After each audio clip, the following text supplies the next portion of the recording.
अस्सलाम वालेकुम रहमतुल्लाहि व बरकातुहू। नाज़रीन, हम आज आपके सामने में फिर एक नए सबक के साथ हाजिर हुए हैं। आज का हमारा टॉपिक उर्दू गिनती से के ताल्लुक़ से है।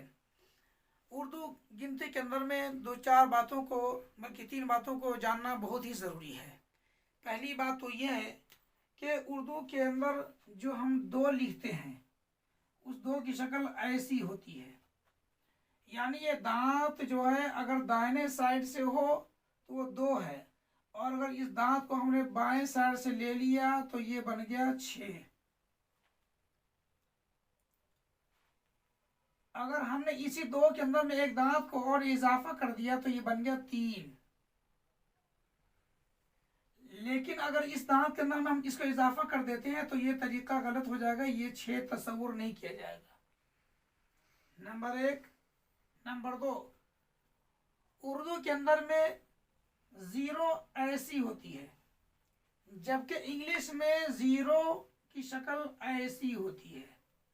अगर हमको 10 लिखना होगा तो हमको ऐसे लिखना होगा 10, जबकि उर्दू में 10 लिखना होगा तो 1 लिख करके ऐसे 0 का नुक्ता डाल देंगे, ये 0 है।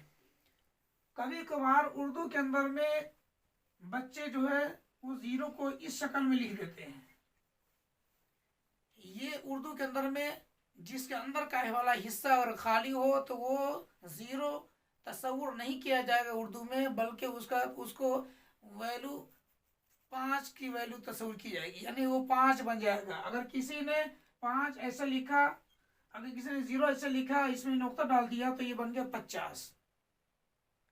तो इसलिए इंग्लिश के 0 में और उर्दू के 0 में आसमान और जमीन का फर्क है। नंबर 2। नंबर 3, याद रखिए कि उर्दू के गिनती के अंदर में 7 की शक्ल ऐसी होती है, लेकिन कुछ बच्चे 7 को वो ऐसे लिख देते हैं। ये गलत है, ये सही है।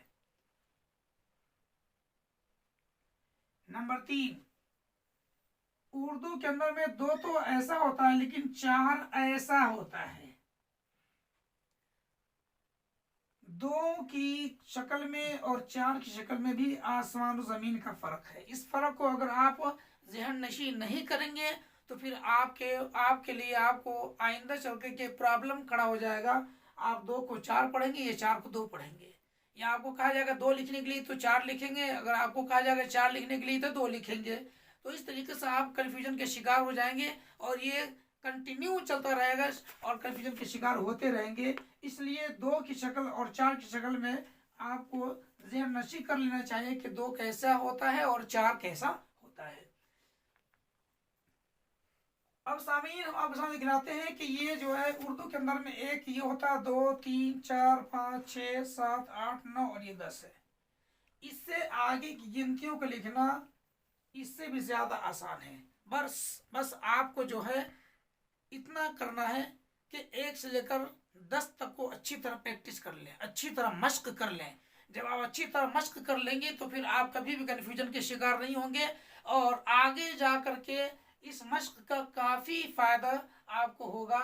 लेकिन शर्त यह है कि बड़ी ध्यान से, बड़ी तवज्जो के साथ इसको प्रैक्टिस करना पड़ेगा, मश्क करना पड़ेगा। ये आपके लिए बहुत ही अनमोल मौका है। अब देखिए, हमने 1 लिखा है, अब 10 तक हमने लिख लिया तो 10 लिखने के बाद हमने 1 को रिपीट किया। देखिए यहाँ भी 1 है, 2 3 4 5 6 7 8 9 10। तो ये जो है 1 से लेकर के 9 तक हमने लिखा हुआ। इसे हमने 1 के अंदर में अलग से बाएं साइड से एक और एक को रिपीट कर दिया। देखिए 1 रिपीट हुआ है बार बार, तो यहाँ डबल 1 है तो ये बन गया 11। 1 और 2 12, 1 और 3 13, 1 और 4 14 15 16 17 18 19 20। इसी तरीके से हमने फिर दोबारा 1 को रिपीट किया है, 1 2 3 4 5 6 7 8 9 तक। उसके बाद हमने 2 को यहाँ रिपीट किया तो वो बन गया 2 और 1 21 22 23। ये देखिए 2 जो है बार बार रिपीट हुआ है, यहाँ तक 9 तक 2 जो है रिपीट हुआ है। हमने 2 को कंटिन्यू कर दिया है और ये दाएं साइड में हमने 1 2 3 4 5 लिख दिया। तो इस तरीके से आपके सामने 21 22 23 24 25 26 27 28 29 30 बन गया। और ऐसे ही फिर हमने यहाँ भी किया है कि हमने 3 को रिपीट किया, 3 को देखो 3 3 3 3, ये 3 बाएं साइड में है, जबकि दाएं साइड के अंदर में 1 2 3 4 5 6 7 8 9 है। तो बन गया 31 32 33 34 35 36 37 38 39 और 40। यहाँ पे देखिए हमने 1 2 को क्या किया, 1 2 3 4 5 6 7 8 9, और हमने 4 को रिपीट किया यहाँ पर, 4 और 1 41, 4 और 2 42, 4 और 3 43, 4 और 4 44, 4 और 5 45, 4 और 6 46, 4 और 7 47, 4 और 8 48, 4 और 9 49, और ये हो गया 5 0 50। फिर हमने यहाँ पर क्या किया, 1 2 को रिपीट किया, 1 2 3 4 5 यहाँ तक, और हमने बाएं साइड में 5 को रिपीट किया है। तो 51 52 53 54 55 56 57 58 59 60। यहाँ भी देखिए हमने रिपीट किया 1 से लेकर के 9 तक, 1 2 3 4 5 6 7 8 9।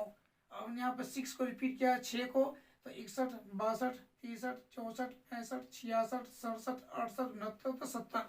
ये सारी गिनतियां हैं। इस तरीके से आप आगे चले जाइए 100 तक के लिए, आपको कोई प्रॉब्लम नहीं हो जाएगा, मगर शर्त ये है कि आप 1 से लेकर के 10 तक अच्छी तरह प्रैक्टिस कर लिए, और प्रैक्टिस करने के बाद फिर दोबारा उसको आजमाइए, फिर दोबारा लिखने की कोशिश कीजिए।